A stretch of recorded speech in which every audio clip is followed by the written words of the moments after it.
मोदी सरकार के मंत्रिमंडल विस्तार में उत्तर प्रदेश से 7 सांसदों को जगह मिली। इन 7 में से सिर्फ एक सामान्य वर्ग से हैं, बाकी ओबीसी और दलित समुदाय से हैं। जाहिर है यूपी से बनाए जा रहे मंत्रियों को 2021 में होने वाले विधानसभा चुनाव के नजरिए से चुना गया हो सकता है। 2017 का विधानसभा चुनाव और 2019 का लोकसभा चुनाव बीजेपी ने इसी सोशल इंजीनियरिंग के जरिए फतेह किया था और एक बार फिर चुनावी बिसात पर जीत के लिए कैबिनेट विस्तार में सियासी समाज शास्त्र का ब्रह्मास्त्र चलाया गया।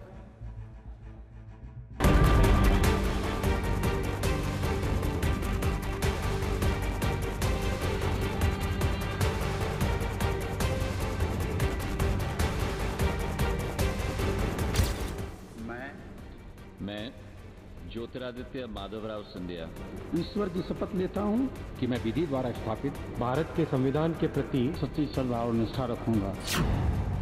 मोदी सरकार में मंत्रियों के नए चेहरों का शामिल होना और कई दिग्गज चेहरों को बाहर का रास्ता दिखाना और कुछ मंत्रियों को प्रमोशन मिलना परफॉर्मेंस को पैमाना माना जा सकता है। Prime minister Shri Narendra Modi assumed office. लेकिन इसे क्षेत्र और जातिगत समीकरण के आधार पर बांटा जाए तो इसी मंत्रिमंडल का ताल्लुक आगामी विधानसभा चुनाव पर फोकस नजर आ रहा है। Some ministers they hold additional charge of 5 ministries.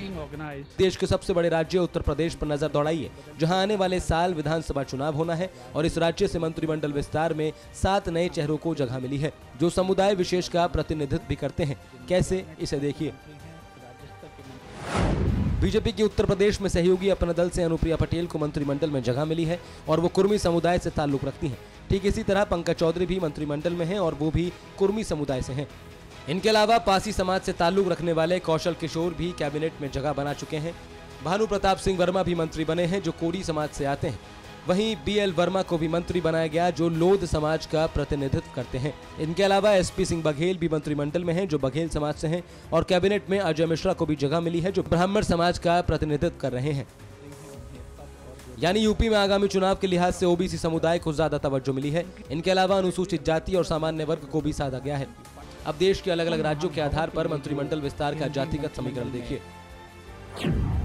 मंत्रिमंडल में 8 राज्यों से 12 एससी मंत्रियों को जगह मिली है। सभी नए 12 मंत्री अलग अलग जातियों से ताल्लुक रखते हैं। इनके अलावा 8 राज्यों से मंत्रिमंडल में 8 एसटी मंत्रियों को भी जगह मिली है और 8 एसटी मंत्री अलग अलग जातियों का प्रतिनिधित्व करते हैं, जबकि नए मंत्री बनाए गए 27 प्रतिनिधि ओबीसी से ताल्लुक रखते हैं। इस बार जाति का समीकरण में एक अलग तस्वीर ये बन रही है कि अनुसूचित जाति का प्रतिनिधित्व करने वाले 12 मंत्रियों में 2 ऐसे भी हैं जो कैबिनेट में मंत्री हैं। वहीं अनुसूचित जाति से 3 कैबिनेट मंत्री बनाए गए हैं, जबकि ओबीसी वर्ग से ताल्लुक रखने वाले कई मंत्री भी कैबिनेट मंत्री बने हैं और अल्पसंख्यक समुदाय में भी हर वर्ग को साधने पर ध्यान केंद्रित किया गया है। इसीलिए एक मुस्लिम, एक सिख, 2 बौद्ध और 1 ईसाई समाज के जनप्रतिनिधि केंद्रीय मंत्रिमंडल के चेहरे बनाए गए। अब मुमकिन है कि इन चेहरों से मोदी सरकार को फायदा मिले, क्योंकि जातिगत आधार की तुलना में इन चेहरों को अपने क्षेत्र के माहिर लोगों के तौर पर पेश किया गया, जो समाज विशेष ही नहीं बल्कि क्षेत्र विशेष से जुड़े लोगों को भी प्रभावित करेंगे। Bureau report, TV9 Bharatvarsh. News top 9 रोज सुबह 7 बजे और शाम 7 बजे सिर्फ TV9 भारतवर्ष पर।